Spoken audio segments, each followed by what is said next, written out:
চান কোথায়, যেগুলি কোম্পানি আইন দিয়ে ডিফাইন না সেগুলোতে। আচ্ছা, এর প্রত্যেকটার স্পেসিফিক উত্তর আমি দিচ্ছি।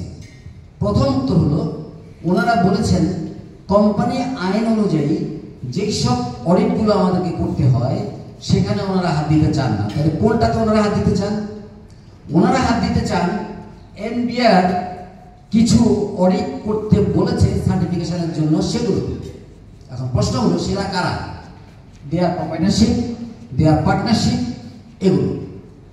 এখন এফআরসির আইনে আপনি চলে আসেন, সেখানে পাবলিক ইন্টারেস্ট এন্টিটির কথা বলা আছে।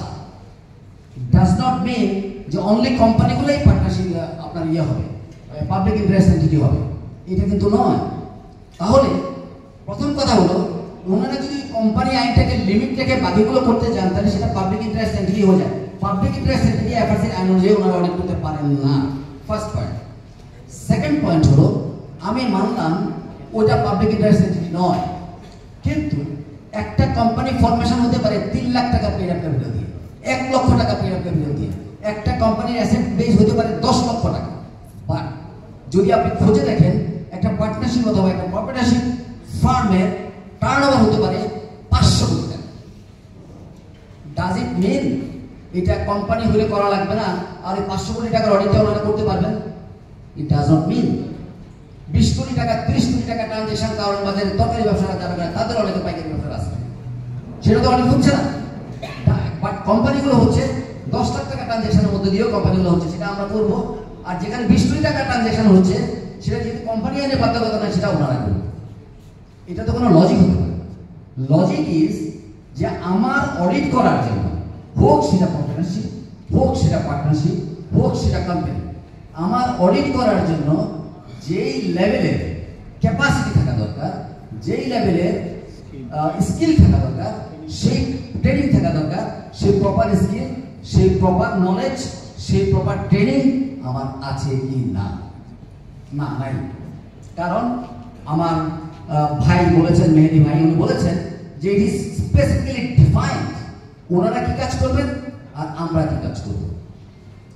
ওনাদের উপরে যে অর্পিত দায়িত্ব ছিল কস্ট অডিট, যেখান থেকে ওনারা সবচেয়ে বেশি অ্যাক্সেস করতে পারতেন দেশের ইকোনমিক পজিশন, ওই কষ্টের সাথে আপনার প্রফিট জড়িত, ওই কষ্টের সাথে আপনার চুরিদারি যা আছে সবই জড়িত। আজ পর্যন্ত সেই কস্ট অডিটটা ওনারা এস্টাবলিশ করতে পারলেন না, আর ওনারা এখন আসছেন 3 লাখ টাকা অডিট করতে। How come? তাহলে ওনাদের যোগ্যতাটা ওনারা আগে এস্টাবলিশ করুক and let them come back with the proposal to do 3 lakh টাকা অডিট। and then ওনারা বলেছে 3 লক্ষ কোম্পানি আছে। ভাই, আমি যখন বিডিসি নিয়ে আপনাদের সাথে কথা বলি, আপনারা অনেকেই আমাকে ছিলেন, আমি বারবার বলেছি 3 লাখ টাকা হলো কিতাবের গরু গোয়ালে আছে, গোয়ালে নাই কিতাবে আছে। ব্যাপারটা একজাক্টলি তাই। কারণ আপনারা জানেন, bank, insurance, merchant bank, securities company, mutual fund, this type of company, যখন আপনি লাইসেন্সের জন্য অ্যাপ্লিকেশন করেন তখন আপনাকে একটা কোম্পানি করে লাইসেন্সের জন্য অ্যাপ্লিকেশন করতে হয়, কিন্তু যখন লাইসেন্সটা পান না ওটা ডরমেন্ট হয়ে যায়। সো ওই কোম্পানিটাকেও কিন্তু এই 3 লাখের মধ্যে ধরা আছে। এইভাবে যদি আপনি বাদ দিতে থাকেন, আলটিমেটলি এসে আপনার কাছে কোম্পানির সংখ্যা কিন্তু খুব বেশি দাঁড়াবে না। এইটা একটা ইস্যু। তার মানে 3 লক্ষ কোম্পানি দিয়ে যে ধোয়া তোলার চেষ্টা করা হচ্ছে, হুইচ ইজ অ্যাবসলিউটলি রং। ওনারা বলেছেন আমাদের 450 জন chartered accountant practising member. Absolutely wrong information given to the journalist. This is 613 in addition to 145 and supported by 12,000 students. How come?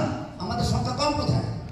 In addition to that, we have 40,000 course completed students working in the market. How come they are telling the people are less to conduct the audit? And then ওনারা বলেছেন যে পৃথিবীর বিভিন্ন দেশে audit আছে, ওনাদেরকে দিয়েছে, আমি তো তাদেরকে ফলো করব। Who are doing the best practice in the world. আমি নিশ্চয়ই কোনো পচা দেশকে ফলো করতে যাব না যে কস্ট অ্যাকাউন্টেন্টদেরকে অডিট দিচ্ছে। আমি ওই দেশকে ফলো করব যাকে ফলো করা যায়, যাকে ফলো করে আমি শিখব। আমি আরেকটা জিনিস বলতে চাই, ম্যাল প্র্যাকটিসের একটা সীমা থাকা উচিত। আপনারা খুব ভালো করে জানেন, আমরা যারা সিয়েরা ক্যাশ এন্ড সিটি অডিট করতাম, আমাদের জন্য এফআরসি আইন করেছে যে আমাদেরকে একটা ব্যাংক অডিট থাকতে হবে, তাইলে আমি ক্যাশ এন্ড সিটি অডিট করতে পারবো। এবং বাংলাদেশ ব্যাংকের অ্যানালিস্টমেন্ট হইতে হবে।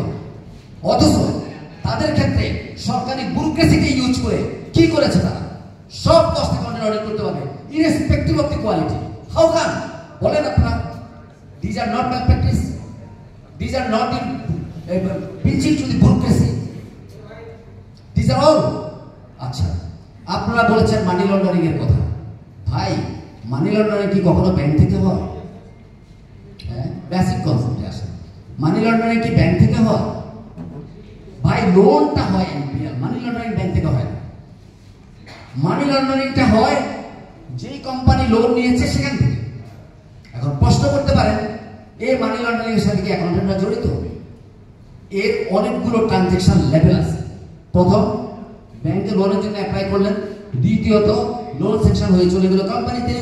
ওই কোম্পানি ওই লোন দিয়ে কি করলো এবং সে যখন এক্সপোর্ট ইম্পোর্ট করলো কতটা আন্ডার ইনভয়েসিং ওভার ইনভয়েসিং করলো সেটা তো সে ভাই আমার অ্যাকাউন্টসেই আনে না। আমি কি দেখে অডিট করতেছি? অ্যাকাউন্ট দেখে অডিট করতেছি।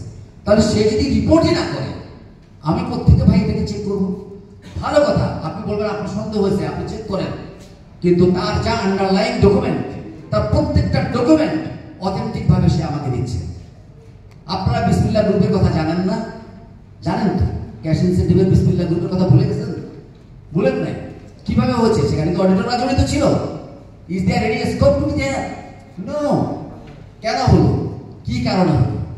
আপনারা যেটা আমার ভাইরা বলার চেষ্টা করেছেন, ওনারা বলেছেন যে ভাই আমরা যখন অডিট করতে যাই তখন বাংলাদেশ ব্যাংকের অ্যাকাউন্ট যখন হয়, আমাদের এখানে একজন ডিএমডি আছেন, সিএফও, আর অনেকেই ব্যাংকে এখানে চাকরি করেন, সিএফও ওনারা আছেন, সেখানে বলে দেওয়া আছে কত মাস হলে এটা ক্লাসিফাইড হবে, কত মাস হলে এটাকে ব্যাড অ্যাসেট করবে, কত মাস হলে প্রভিশন করবে, এই কথাগুলো কিন্তু বলে দেওয়া আছে।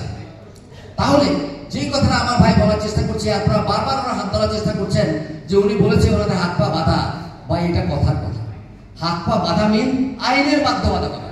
আপনাকে আইন বলে দিচ্ছে যে এত মাস হলে ব্যাড লোন হবে, এত মাস হলে এটা আপনার প্রভিশন করতে হবে। এই কথাগুলো আপনাকে বলে দিচ্ছে কে? আইন বলে দিচ্ছে। আপনি তার বাইরে গিয়ে কোনো কিছু ব্যাড অথবা প্রভিশন করার জন্য বলতে পারবেন না। এন্ড আপনি বললেন গত 17 বছর ধরে, আমার এক ভাই বলেছে যে গত 17 বছর ধরে আপনারা সব ভালো অ্যাসেট দেখাইছেন। আমরা দেখাইছি না? সিএফওরা দেখাইছে না? ব্যাংক ম্যানেজমেন্ট দেখাইছে? দেখাইছে ওনারা, আমরা রিপোর্ট করেছি। প্রশ্ন আসতে পারে আপনারা কোনো কোয়ালিফাই করেন নাই।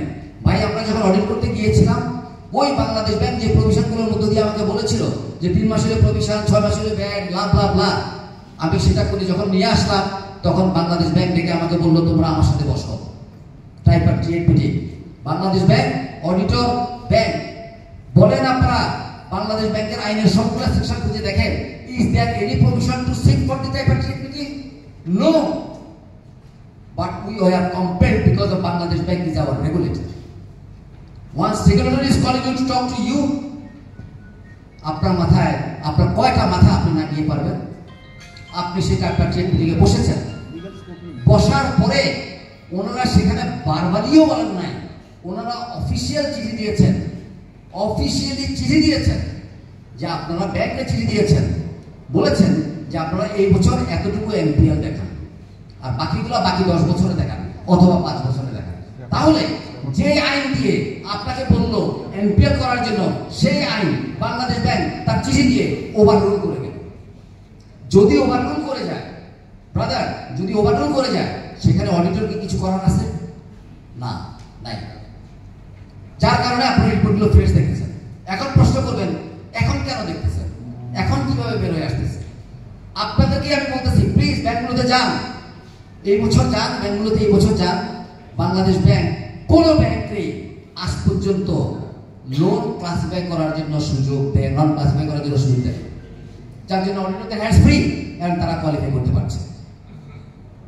সুতরাং বাংলাদেশের টোটাল সিস্টেম আপনাকে মাথায় নিতে হবে। এখন আমি আবার একটু অন্য সুরে কথা বলবো। সেই সুরটা কি?